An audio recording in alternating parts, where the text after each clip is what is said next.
Good morning दोस्तों, Aditya educational class में आपका स्वागत है। आज हम यहाँ पर आप लोगों को बीएड फर्स्ट ईयर से संबंधित असाइनमेंट बनाना बताएंगे कि असाइनमेंट कैसे लिखा जाता है। यहाँ आप आदित्य एजुकेशनल क्लास के चैनल पर आप असाइनमेंट देख करके लिख सकते हैं, जो आपको बहुत ही आसानी होगी। जैसे यहाँ असाइनमेंट के प्रश्न दिए हुए हैं कि प्रतिभाशाली तथा कम उपलब्धि वाले छात्रों की योग्यता का तुलनात्मक अध्ययन कीजिए। तो यहाँ जैसे लिखा गया, प्रतिभाशाली बालक का अर्थ क्या होता है। Meaning of the gifted child.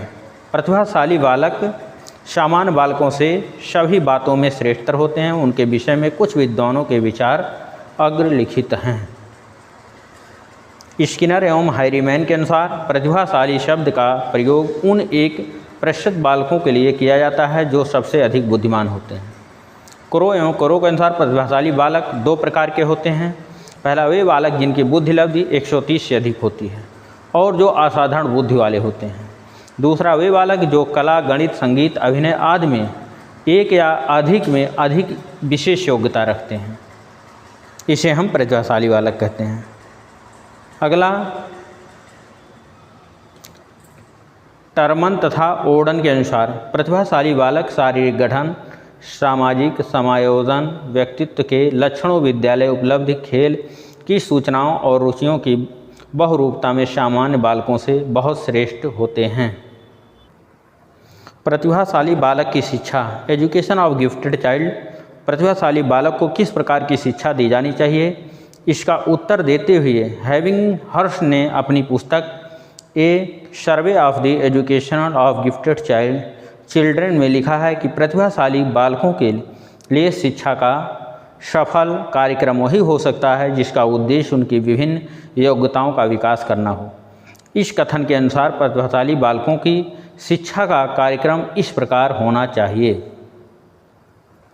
पहला, सामान्य रूप से कक्षोन्नति।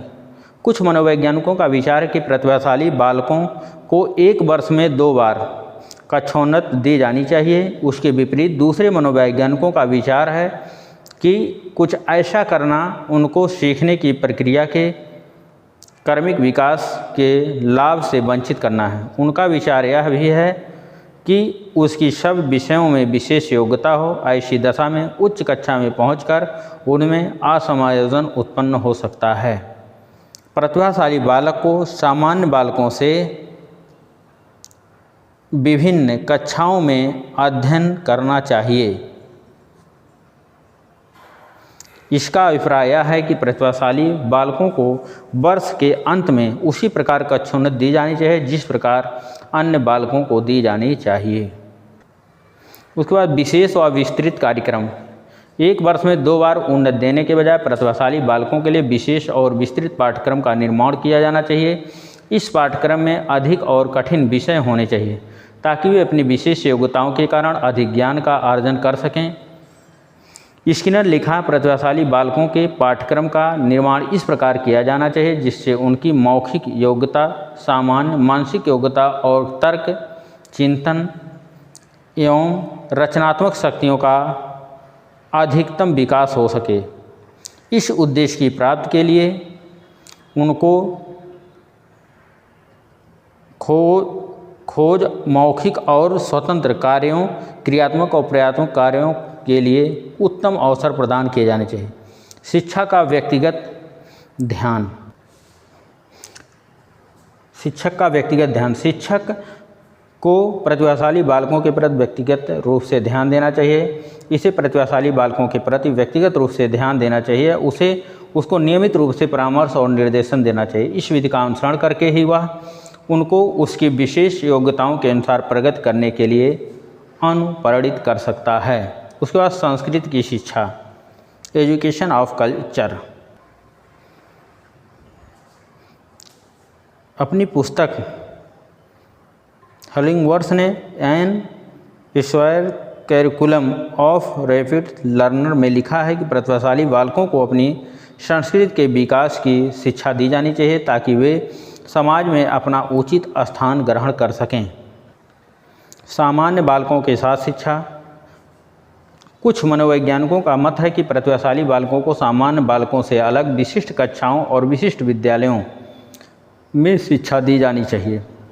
उनके मत के विरोध में दूसरे मनोवैज्ञानिकों का तर्क है कि ऐसी कक्षाएं और विद्यालय प्रतिभाशाली बालकों में असमायोजन की दोषपूर्ण प्रवृत्ति का सबल बनाते हैं। उन्हें इस प्रवृत्ति से मुक्त रखने के लिए उनमें समायोजन के गुणों का विकास करने के लिए आवश्यक है कि उनको सामान्य बालकों के साथ ही शिक्षा प्रदान की जाए। विशेष अध्ययन की सुविधाएं। प्रतिभाशाली बालकों को सामान्य विषयों के अध्ययन में विशेष रुचि होती है। उनकी इस रुचि का विकास करने और उनको अधिक अध्ययन के लिए प्रोत्साहित करने के विचार से प्रत्येक विद्यालय में विभिन्न विषयों की पुस्तकों से सुसज्जित पुस्तकालय होना चाहिए। इस प्रकार की शैक्षिक सुविधाएं उनको अधिक ज्ञान का अर्जन करने में अपूर्व सहायता दे सकती है। अगला है पाठ्यक्रम सहगामी क्रियाओं का आयोजन या पाठ सहगामी क्रियाओं का आयोजन। प्रतिभाशाली बालकों में रुचियों का बाहुल्य होता है। उनकी त्रुटि केवल अध्ययन से ही नहीं हो सकती है। अतः विद्यालय को अधिक से अधिक पाठ्यक्रम सहगामी क्रियाओं का उत्तम आयोजन करना चाहिए। अगला सामाजिक अनुभवों के अवसर। प्रतिभाशाली बालकों को सामान्य बालकों की सामाजिक क्रियाओं से पृथक नहीं रखना चाहिए। इन क्रियाओं में भाग लेकर उनको सामाजिक अनुभव प्राप्त हो सकते हैं। क्रो एंड क्रो ने कहा कि प्रतिभाशाली बालक को सामाजिक अनुभव प्राप्त करने के अवसर दिए जाने चाहिए ताकि वह सामाजिक असमायोजन से अपनी रक्षा कर सकें। उसके बाद अगला है नेतृत्व प्रशिक्षण या नेतृत्व का प्रशिक्षण।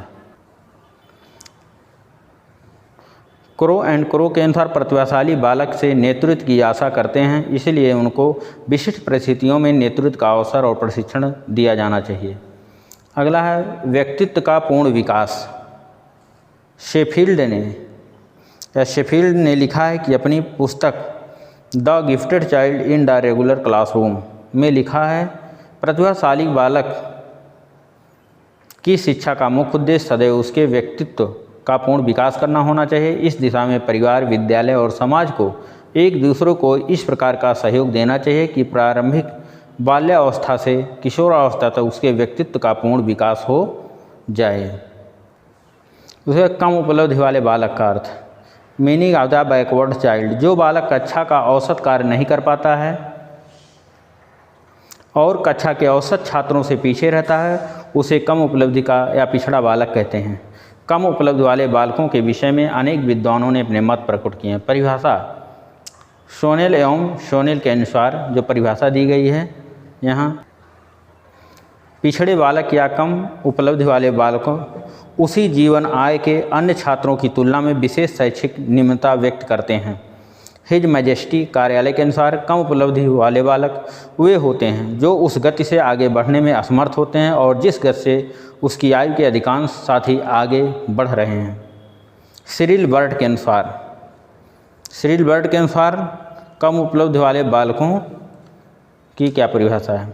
कम उपलब्धि वाला बालक वह होता है जो अपने विद्यालय जीवन के मध्य में अर्थात लगभग 10.5 वर्ष की आयु में अपनी कक्षा से नीचे की कक्षा के उस कार्य को न कर सके जो उसकी आयु के बालकों के लिए सामान्य कार्य है। कम उपलब्धि वाले बालकों की शिक्षा। विशिष्ट विद्यालयों की स्थापना। पहला, विशिष्ट विद्यालयों के साथ पिछड़े बालकों के लिए विशिष्ट विद्यालयों की स्थापना की जानी चाहिए। उनकी आवश्यकता पर बल देते हुए प्रोफेसर उदय शंकर ने लिखा है कि यदि पिछड़े बालक को सामान्य बालकों के साथ शिक्षा दी जाएगी तो वह पिछड़ जाएगा और फलस्वरूप वह अपने स्वस्थ स्वयं के स्तर के बालकों को और अधिक पिछड़े हुए हो जाएगा। विशिष्ट विद्यालयों में उसको अपनी कमियों का कम ज्ञान होगा और वे अपने समान बालकों के समूह में अधिक सुरक्षा का अनुभव करेगा। इन विद्यालयों में उनके लिए प्रतिद्वंद्विता कम होगी और प्रोत्साहन अधिक। उसके बाद विशिष्ट कक्षाओं की स्थापना। यदि किसी कारण से पिछड़े बालकों के लिए विशिष्ट विद्यालयों की स्थापना संभव नहीं है तो उनके लिए प्रत्येक विद्यालय में विशिष्ट कक्षाएं स्थापित की जानी चाहिए। स्टोन्स ने 3 सुझाव दिए हैं। इन कक्षाओं में 20 से अधिक छात्र नहीं होने चाहिए। दूसरा, ये कक्षाएं भिन्न भिन्न विषयों की होनी चाहिए और इनमें कुछ विषयों में पिछड़े हुए विद्यालय के सब छात्रों को शिक्षा दी जानी चाहिए। तीसरा, जिन विद्यालयों में इस प्रकार की कक्षाओं के लिए पर्याप्त स्थान नहीं, उनमें 1 या 2 कक्षाओं को चलाने की व्यवस्था अवश्य होनी चाहिए। इस कक्षा या इन 2 कक्षाओं में विद्यालय सब पिछड़े हुए छात्रों को व्यक्तिगत रूप से शिक्षा दी जानी चाहिए। अच्छे शिक्षकों की नियुक्ति। कम उपलब्धि वाले बालकों को शिक्षा देने के लिए अच्छे शिक्षकों की नियुक्ति की जानी चाहिए। अच्छे शिक्षक का वर्णन करते हुए वर्ट ने लिखा है, पिछड़े बालकों का अच्छा शिक्षक साहित्य रुचियों वाला मनुष्य होने के बजाय व्यवहारिक मनुष्य होता है। उसकी रुचि पुस्तकीय होने के बजाय मूर्त होती है और उनमें शारीरिक कार्य करने की योग्यता होती है। अगला, छोटे समूहों की शिक्षा। कम उपलब्धि वाले बालक वास्तविक प्रगति तभी कर सकते हैं जब शिक्षकों द्वारा उनके प्रति व्यक्तिगत रूप से ध्यान दिया जाए।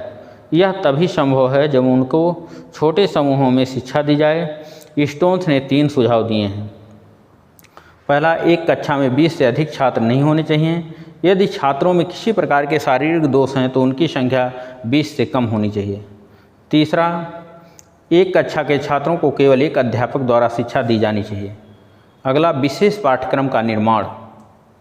विशेष पाठ्यक्रम का निर्माण।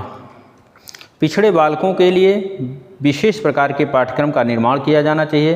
पाठ्यक्रम अधिक से अधिक लचीला और सामान्य बालकों के पाठ्यक्रम से कम बोझिल एवं कम विस्तृत होना चाहिए। इसके अतिरिक्त वह बालकों के लिए उपयोगी, उनके जीवन से संबंधित और उनकी आवश्यकताओं को पूर्ण करने वाला होना चाहिए। उसके बाद अध्ययन के विषय।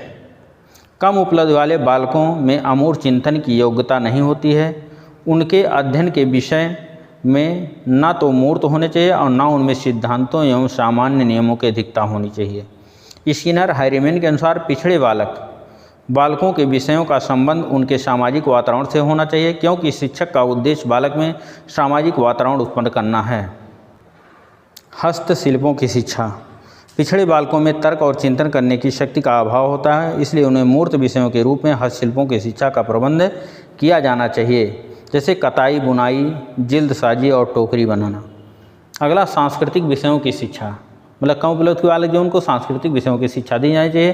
पिछड़े बालकों को आत्म अभिव्यक्ति की शक्तियों का विकास करने के लिए उनको उनकी रुचियों के और क्षमताओं के अनुसार संगीत, नृत्य, ड्राइंग और अभिनय की शिक्षा दी जानी चाहिए। उनमें नैतिक गुणों का विकास करने के लिए उनको वीर मनुष्यों और महान पुरुषों एवं महिलाओं की कहानियों की नाटकों के रूप में शिक्षा दी जानी चाहिए। अगला, विशेष शिक्षण विधियों का प्रयोग। सामान्य बालकों की तुलना में पिछड़े बालकों में सामान्य बुद्धि कम होती है, अतः उनके शिक्षण विधियों पर निम्न ध्यान देना आवश्यक है। सरल और रोचक शिक्षण विधियाँ। दूसरा, शिक्षण की धीमी गति। तीसरा, शिक्षण का बालकों के दैनिक जीवन और मूर्त वस्तुओं से संबंधित। चौथा, शिक्षण से विभिन्न उपकरणों का उदार प्रयोग, कम से कम मौखिक शिक्षण। पांचवा, पढ़ाए गए विषय की बार बार पुनरावृत्ति। अगला, अर्जित ज्ञान का प्रयोग करने के अवसर। अगला, योजना पद्धति के आधार पर कार्य। अगला, भौगोलिक, ऐतिहासिक, सांस्कृतिक आदि स्थानों का भ्रमण। अगला, इस बात का ध्यान रखना चाहिए कि एक बार में अधिक ना पढ़ा दिया जाए। अगला, प्रतिभाशाली बालक और कम उपलब्धि वाले बालकों की योग्यता का तुलनात्मक अध्ययन।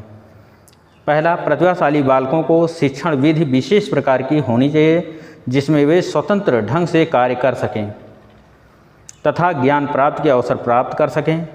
दूसरा, पिछड़े या कम उपलब्धि वाले ऐसे बालकों की शिक्षा पर अध्यापक के साथ साथ अभिभावकों को द्वारा व्यक्तिगत रूप से विशेष ध्यान दिया जाना चाहिए।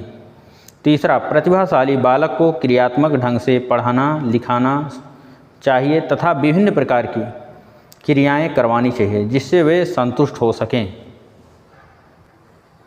अगला, कम उपलब्धि वाले बालकों की शिक्षा के लिए विशेष शिक्षण विधियों का प्रयोग किया जाना चाहिए। उन्हें सरल व रुचिकर ढंग से श्रव्य दृश्य सामग्री की सहायता से धीमी गति से पढ़ाया जाना चाहिए, जैसे शैक्षिक उपलब्धि द्वारा शैक्षिक आयु बटे वास्तविक आयु गुणे 100। यहाँ जैसे दिया बुद्धि उपलब्धि तालिका, एक तरफ बुद्धि लब्धि वर्ग, दूसरे तरफ बुद्धि। जैसे 140 से अधिक जिसकी बुद्धि लब्धि होती है वे प्रतिभाशाली बालक होते हैं। 120 से अधिक विशिष्ट बुद्धि होती है। 110 से 119 तक उत्कृष्ट बुद्धि होती है। 91 से 110 सामान्य बुद्धि होती है। 80 से 90 तक मंद बुद्धि होती है। 70 से 79 निर्बल बुद्धि या कम बुद्धि होती है। 50 से 69 मूर्ख होते हैं। 25 से 49 मूढ़ बुद्धि होती है। और 25 से नीचे जो होते हैं उनकी जड़ बुद्धि होती है। धन्यवाद। अब एक असाइनमेंट आप लोगों को समाप्त हो गया है। अगर दोस्तों अगर ये वीडियो आपको अच्छा लगे तो इसको लाइक कीजिएगा, सब्सक्राइब कीजिएगा, अपने दोस्तों में शेयर कीजिएगा, जिससे मैं पुनः दूसरा वीडियो अपलोड करूं तो सबसे पहले आपके पास की सूचना पहुंचे। धन्यवाद।